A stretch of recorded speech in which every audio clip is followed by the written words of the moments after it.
কি গো দিদি, কি করছো? কি আর করবো বলো, খুব গরম লাগছে তো তাই একটু ঠান্ডা জল খাচ্ছি। ভারী মজার কথা বলো তো তুমি। কেন এসেছো সেটা বলো। কালকে যে ফ্রিতে 2 পিস মাংস খেলা, তার পাত্রটা নিতে এসেছি। এই নাও। তা ভালো সাবান দিয়ে ধুয়েছো তো, নাকি শুধু ছাই দিয়েই? তোমরা বড়লোক বলে অপমান করছো। অপমান? সেটা করতেও এখন পয়সা লাগে গো। দেখো না, আমার 2 পিস মাংস খরচ হয়ে গেল।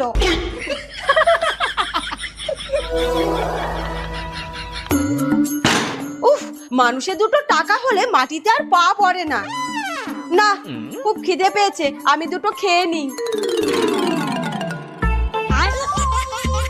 ये सब क्या देखना पड़ रहा है?